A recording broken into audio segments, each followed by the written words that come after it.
¿Qué pasó, muchachos? Oiga, senador, van a citar a comparecer al secretario de Comunicaciones por este asunto del del socavón. Del socavón.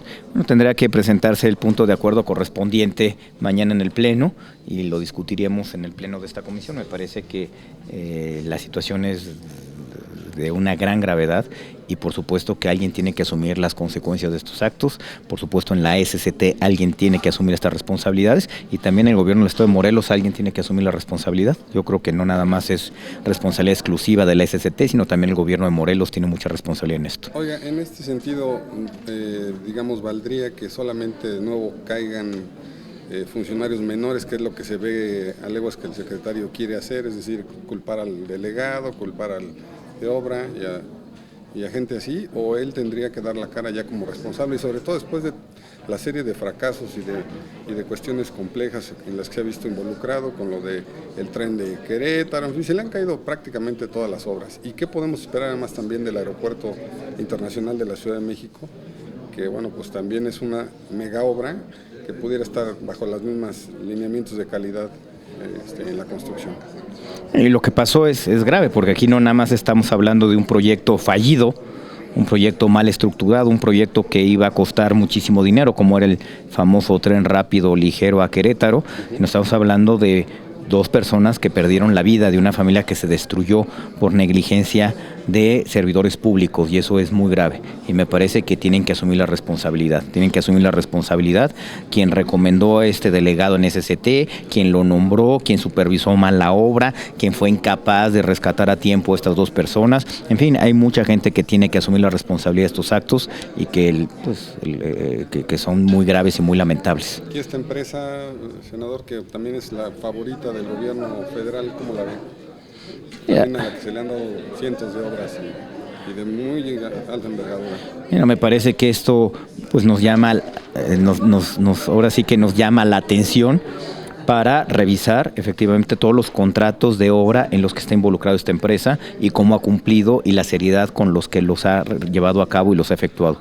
Me parece que esto nos debe de llamar la atención y prestarle de nuevo atención a lo que está haciendo esta compañía en todas las obras que tiene el gobierno federal. Una de ellas es la torre de control del aeropuerto, precisamente. No, pues imagínate. Entonces yo creo que esto es una muy lamentable, muy triste señal de alarma y de que nos debemos de prestarle atención a lo que está haciendo esta empresa y en qué condiciones ganó estos contratos y en qué condiciones participó en las licitaciones. Y yo creo que es un buen momento para revisar la participación en las obras adjudicadas por el gobierno federal a esta empresa. Senador, sobre el Sistema Nacional Anticorrupción, estamos a horas de que inicie. ¿A qué está destinado este sistema? ¿Al fracaso sin el nombramiento de un fiscal y los magistrados? Me parece que la suerte del Sistema Nacional Anticorrupción en realidad tiene que ver con el cumplimiento de las leyes. Antes del Sistema Nacional Anticorrupción existían leyes que castigaban la corrupción. El problema fue que nunca se aplicaron estas leyes. Lo mismo ahora tenemos un sistema que va a costar mucho dinero, que todo el mundo participó, que todo el mundo estuvo ahí muy contento. Bueno, pues de nuevo, si no se van a aplicar las leyes, de nada va a servir.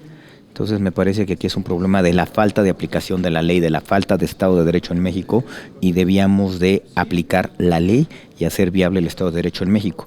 Me parece que si bien el tema del fiscal es un acuerdo mucho más complicado, pero el tema de los magistrados que ya fueron propuestos al Senado y que aquí están ya, me parecería que eso sí deberíamos de convocar un extraordinario para decidir si son las personas idóneas o no, y ya no perder más el tiempo, pero bueno, habrá que esperar a que la Junta de Coordinación Política tome sus determinaciones.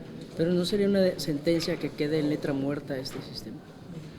No, por eso es lo que te estoy diciendo, hay que empezar y avanzar, hay que nombrar los magistrados que ya fueron propuestos por el presidente de la República, y hay que esperar y hay que invitar a la Junta de Coordinación Política del Senado a que efectivamente haya condiciones para convocar un extraordinario, al menos para nombrar a los magistrados. Con ese tema nada más. Que es donde me parecería que podríamos avanzar. Senador, yo le quiero invitar a la CONSAR, ¿hay fecha? ¿Cuándo vendrá? Vamos a invitar al presidente de la CONSAR a que nos informe los detalles del reporte que le fue enviado a la Comisión Permanente, probablemente la semana que entra. Hay que platicar con él, a ver, y hay que cuadrar la fecha que sea conveniente para él también. Senador, les quería preguntar sobre la respuesta que les dio la SCT en torno a la situación de carreteras del país. Dice que solamente se este asunto con los presupuestos históricos que le entregaron el Congreso a esta administración en 6 años. ¿Es suficiente o necesita haber una solución? ¿Qué pasó con esos recursos?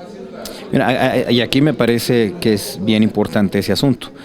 Aquí hay dos cosas que hay que llamar la atención. Primero, si efectivamente todo el presupuesto de reparación y de mantenimiento carretero fue aplicado de acuerdo a como lo aprobó el Congreso. Y de nuevo, lo que es también bien importante es un exhorto a mis compañeros diputados que así como es importante también asignar presupuestos a carreteras y caminos nuevos, también es bien importante asignar recursos al mantenimiento carretero. Es casi o más importante mantener en buen estado las redes carreteras que ya existen en el país. Entonces yo creo que toda esta discusión nos debe de llevar a mejorar muchas situaciones, muchas deficiencias, en las cuales pues también tiene deficiencia el gobierno federal, pero también el Congreso, al seguir aprobando y aprobando y aprobando presupuestos carreteros que ni se van a llevar efecto y tampoco es lo más adecuado para el país. Lo que el país necesita es que haya un presupuesto robusto para el mantenimiento de la red carretera existente. Eso es muy importante y parece que no le hemos prestado atención en los últimos años. Senador, ¿cómo acabar con el sobreprecio en las obras carreteras, por ejemplo? Vimos del socavón, que bueno, fue de 1,000 millones de pesos más, y es una obra malísima, no mala, sino malísima. Y así como esa, está prácticamente toda la red carretera que está en construcción y la que se construyó. Es decir, siempre hay un sobreprecio y se entregan carreteras de pésima calidad o obras de mala calidad. Yo creo que volvemos a un tema que fue parte central de la discusión hace algunos meses y algunos años, que es el tema de los moches. Mientras siga existiendo moche, mientras los diputados sigan decidiendo los proyectos carreteros que se van a construir, mientras sigan decidiendo junto con los alcaldes, junto con los gobiernos estatales, a qué empresas se le asignan, pues van a seguir existiendo estos sobreprecios, porque esos sobreprecios es donde sale el moche para darle al diputado, para darle al presidente municipal, para darle al servidor público. Todo es parte del mismo problema. El tema de los moches le ha hecho mucho daño a México y es una práctica que tenemos que erradicar en México si queremos ser un país libre, queremos ser un país que avance, queremos ser un país moderno. No necesitamos sistema nacional anticorrupción, lo que necesitamos es que haya sensatez a la hora de asignar la obra pública y terminar con los moches en la Cámara de Diputados. Ya dijo el secretario de Hacienda que va a haber nuevos recortes para el próximo año. ¿Tendría que haber un ajuste en este rubro, que es donde hay un mal ejercicio de recursos? Yo diría que hasta sería bienvenido, Sería bienvenido hacer un ejercicio de cuánto dinero se está despilfarrando en la construcción de caminos y de carreteras por concepto de los moches. Igual ya hasta nos sienta bien, echarnos un poquito para atrás, revisar exactamente de cuánto es el sobreprecio con el que se están construyendo las carreteras y los caminos en México, y en un descuido hasta nos acaba rindiendo más el dinero. Yo creo que El 9% de las carreteras están en mal estado. ¿Dónde está ese dinero? es correcto. Entonces yo creo que valdría la pena hacer una pausa en el camino y reflexionar si en los últimos años hemos hecho las cosas correctamente, si estamos asignando eficientemente los recursos de manera honesta, y nos llevaríamos una sorpresa, que a lo mejor tenemos unos sobreprecios mucho más altos de lo que lamentablemente creemos que existe. ¿Usted considera entonces que el titular de Comunicaciones y Transporte, Rosa Esparza, debe ser llamado a comparecencia o de plano ya debe ser destituido del cargo?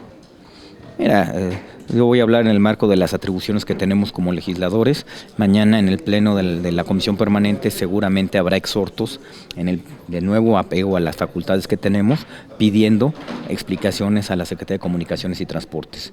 La destitución o la permanencia pues depende del presidente de la República y él tendrá que tomar sus decisiones. A los otros, a lo que nos compete y lo que nos toca es exigir rendición de cuentas de los servidores públicos. ¿El presidente tiene que medir los costos políticos de lo que le está valiendo Ruiz Esparza ahí? El presidente tendrá que tomar su decisión. Gracias. Gracias.